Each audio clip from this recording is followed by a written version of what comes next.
Bismillah, Assalamualaikum warahmatullahi wabarakatuh. Perkenalkan, nama saya Rati Vanisrina Putri. Di sini saya akan membuat video untuk menyelesaikan tugas tambahan pada mata kuliah Alpro soal nomor 2.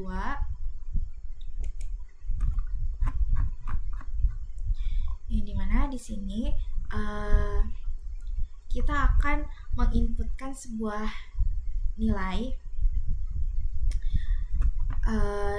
lalu dia akan diurutkan dari yang terbesar dan terkecil, atau dari terkecil ke terbesar sesuai pilihan kita yang diinisialisasikan dengan A dan B, yang kemudian nantinya akan di outputkan secara zigzag dari kiri ke kanan, kemudian seterusnya ke arah tengah.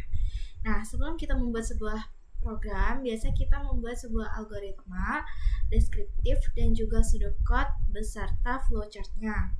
Nah, pada algoritma deskriptif di sini, pertama kita mulai, kedua meminta pengguna memasukkan jumlah nilai n, kemudian meminta pengguna memasukkan urutan x.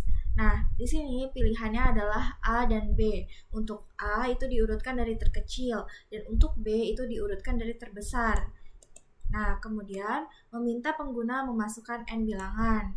Nah, di sini kita masukkan bilangannya sesuai dengan jumlah yang kita inputkan tadi. Misalkan kita inputkan 3, maka di sini diminta untuk menginputkan 3 angka.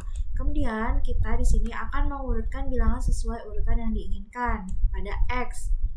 Nah, kemudian kita akan memisahkan secara zigzag ke dalam array hasil dengan menempatkan bilangan yang genap di kiri dan ganjil di kanan. Nah, menampilkan hasil array, kemudian program selesai. Nah, untuk pseudocode, di sini pseudocode itu berbentuk seperti bahasa Pascal. Mulai begin, kemudian menginisialisasikan dan memesan atau mendeklarasikan variabelnya pada var, kemudian meminta input menggunakan write, kemudian masukkan nilai input itu ke variabel menggunakan read. Nah, untuk perulangan di sini menggunakan for i sama dengan 1 to n, kemudian di sini akan dimasukkan ke n bil i. Nah, kemudian masuk lagi ke jika sudah keluar dari perulangan ini, maka dia akan masuk ke perulangan selanjutnya, dan begitu terus. Kemudian untuk for ini dia menggunakan begin for, kemudian untuk if dia menggunakan dan setelah kondisi yang telah ditetapkan. Nah, setelah if, jika if-nya bernilai true, maka dia akan masuk ke proses ini. Nah, kemudian di sini kita menginisialisasikan kiri dengan 1, kanan dengan n, dan seterusnya. Nah, di sini if mod i mod 2 ini untuk menentukan apakah dia ganjil atau genap. Jika dia ganjil, maka dia masuk ke kiri. Jika dia genap, maka dia masuk ke kanan. Nah, dan seterusnya. Nah, kemudian untuk flowchart-nya di sini start menggunakan sebuah bentuk oval, kemudian input-output-nya menggunakan bentuk jajar genjang. Kemudian di sini kita menginputkan nilai, masukkan n bilangan. Ini pesan, masukkan kemudian nilai n-nya, kemudian bilangan. Nah, di sini kita masuk ke perulangan pertama. Ini untuk menginputkan semua nilainya untuk dimasukkan ke dalam array. Nah, ini 0 sampai n-1. Jika kondisinya masih di bawah n-1, maka dia tetap bernilai true. Jika sudah lebih dari n-1, maka dia akan bernilai false dan masuk ke perulangan selanjutnya. Di mana di sini perulangan ini dia untuk menentukan apakah A atau B. Nah, di sini perulangan perulangannya diinisialisasikan dengan I sama dengan 0 to n-1. Jadi jika kondisinya masih di bawah n-1 sampai n-1, 0 sampai n-1, maka hasilnya maka nilainya akan tetap true dan dia akan masuk ke perulangan selanjutnya. Ini sama inisialisasi J sama dengan I plus 1 to n. Jadi jika kondisinya masih sampai n, maka dia akan bernilai true dan masuk ke pernyataan kondisi, yang dimana di sini pernyataan kondisinya untuk menetapkan pada A, pada pilihan X-nya. Jadi kita mau mengurutkan dari terkecil atau terbesar. Misalkan dari terkecil, jadi dia memilih A, kita inputkan A. Kemudian jika dari terbesar, maka kita inputkan B. Nah, di sini menggunakan bentuk belah ketupat. Nah, jika bernilai true, maka dia akan masuk ke proses selanjutnya, yaitu memindahkan C diganti dengan bil I, kemudian bil I diganti dengan bil J, dan bil J diganti dengan C. Kemudian dia J++. Di sini dia akan diperiksa lagi. Jika sudah melebihi n, maka dia bernilai false. Dan di sini jika dia sudah bernilai false, pada perulangan luarnya dia bernilai false, maka dia akan masuk ke proses selanjutnya, menginisialisasikan kiri sama dengan 0 dan kanan sama dengan n-1. Nah, habis itu kita akan masuk ke perulangan selanjutnya. Di sini untuk menentukan posisi, kita menggunakan ganjil dan genap. Jika ganjil, maka dia di sebelah kiri, jika genap, maka dia di sebelah kanan. Nah, di sini misalkan kita memesan untuk 4 kamar, maka kamarnya akan dipesan dari 0 sampai 3. Nah, diceklah untuk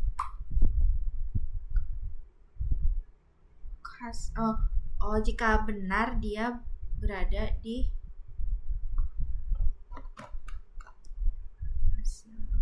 jika dia benar, maka dia akan masuk ke kiri. Jika dia genap, dia kiri. Jika dia ganjil, maka dia di kanan.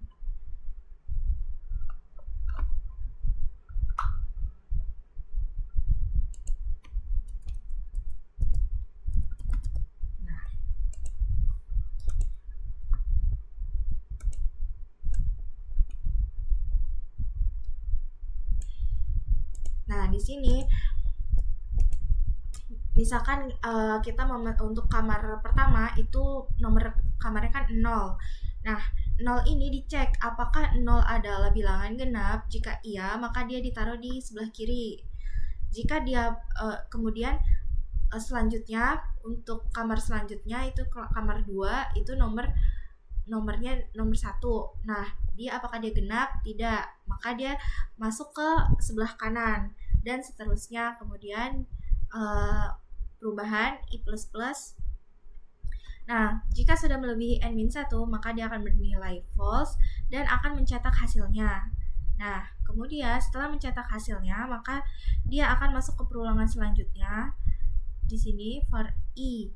Ini untuk mencetak hasil dari I-nya. Hasil array untuk mencetak array-nya. Nah, jika perulangannya masih di bawah n-1, maka dia terus bernilai true. Jika dia sudah lebih dari n-1, maka dia akan bernilai false dan dan program berakhir. Nah, untuk lebih mudahnya kita akan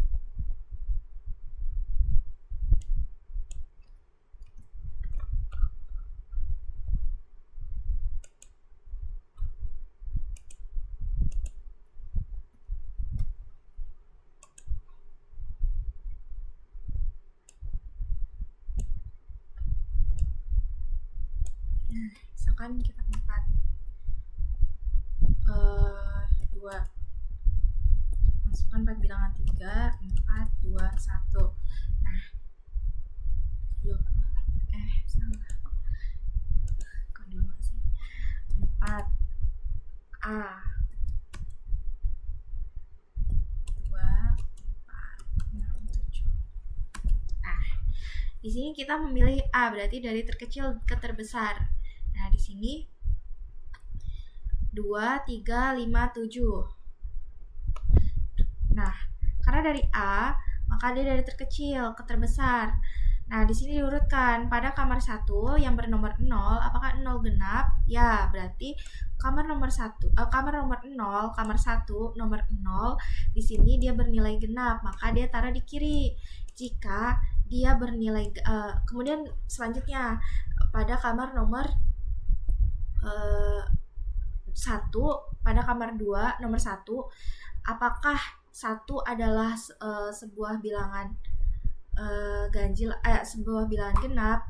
Jawabannya tidak, maka dia akan masuk ke sebelah kanan. Nah, di sini dan seterusnya.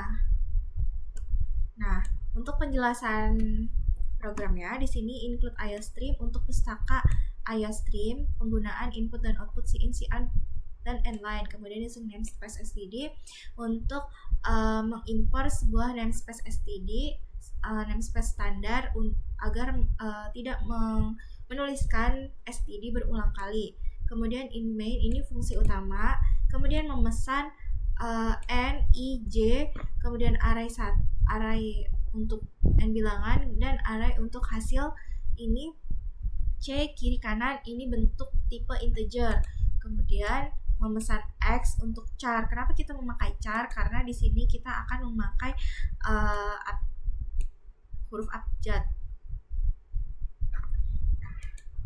Kemudian di sini meminta pengguna untuk menginputkan nilai dengan ditampilkan di layar, masukkan jumlah bilangan, kemudian setelah diinputkan nilainya, nanti nilainya akan dimasukkan ke variabel n pada CIN.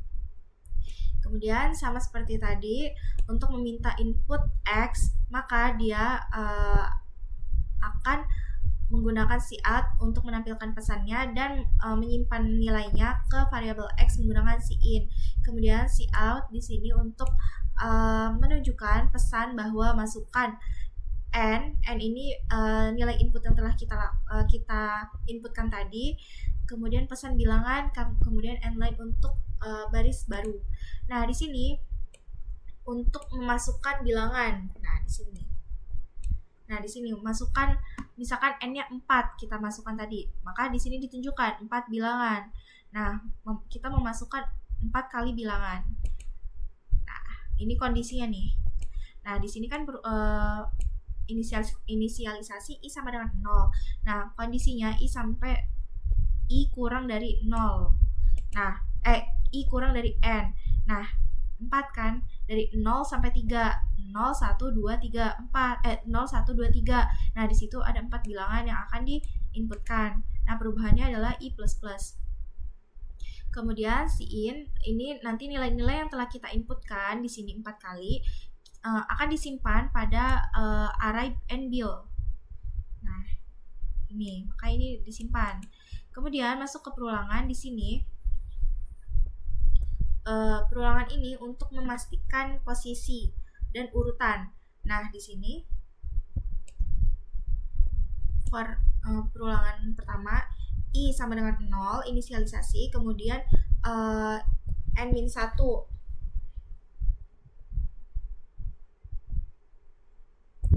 Nah, ini kondisinya n-1. Jika dia i masih lebih kecil dari n-1, maka dia akan masuk ke j. Nah, pada perulangan j, pada perulangan dalam ini dia diinisialisasikan j sama dengan i plus 1. Nah, jika j kurang dari n, maka dia tetap bernilai true dan dia akan terus berulang. Dia akan masuk ke kondisi pernyataan kondisi. Pada pernyataan kondisi ini dia jika x sama dengan a dan bilangan i lebih besar dari bilangan j, jadi ini untuk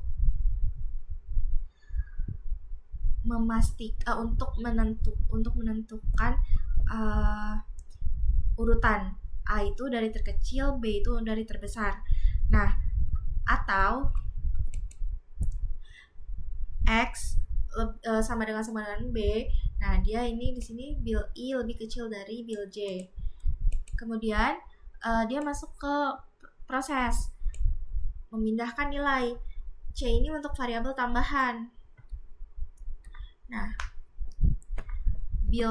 C ini diganti dengan diisi dengan bil I, kemudian n bil I diisi dengan n bil J, kemudian n bil J diisi dengan C. Itu dia menentukan lebih besar untuk urutannya, urutan dari nilai yang kita inputkan tadi, misalkan 2, 3, 5, 7 dia dicek nilai urutannya di sini. Kemudian setelah itu keluar dari perulangan, jika pada perulangan ini sudah selesai, maka dia akan menginisialisasikan memproses kiri dengan 0 dan kanan dengan n-1. Kemudian masuk ke proses selanjutnya, perulangan selanjutnya ini untuk menentukan posisi urutan. Jadi di sini pada perulangan ini diinisialisasikan I sama dengan 0 dan I kurang dari n dan perubahannya adalah I++. Kemudian jika dia masih dalam kondisi perulangan, maka dia akan masuk ke pernyataan kondisi yang dimana jika I modulo 2 sama dengan 0, maka dia akan ditaruh di kiri. Jadi jika dia genap, bilangan genap, maka dia akan ditaruh di kiri. Nah, jika dia jika dia tidak bilangan genap, maka otomatis dia masuk ke kanan. Nah, di sini akan disimpan pada array hasil. Nah, kemudian setelah proses perulangan ini selesai, maka dia akan mencetak pesan hasil, kemudian masuk ke perulangan selanjutnya ini untuk memproses hasil tadi, hasil ini yang sudah diproses. Nah, di sini dia akan mencetak hasil, kemudian ini untuk spasinya, kemudian ini mencetak n-line atau baris baru. Sebenarnya ini nggak perlu juga nggak apa-apa. Nah, di sini sudah 2, 3, 5, 7. Sekian video dari saya, kurang lebihnya mohon maaf. Wassalamualaikum warahmatullahi wabarakatuh.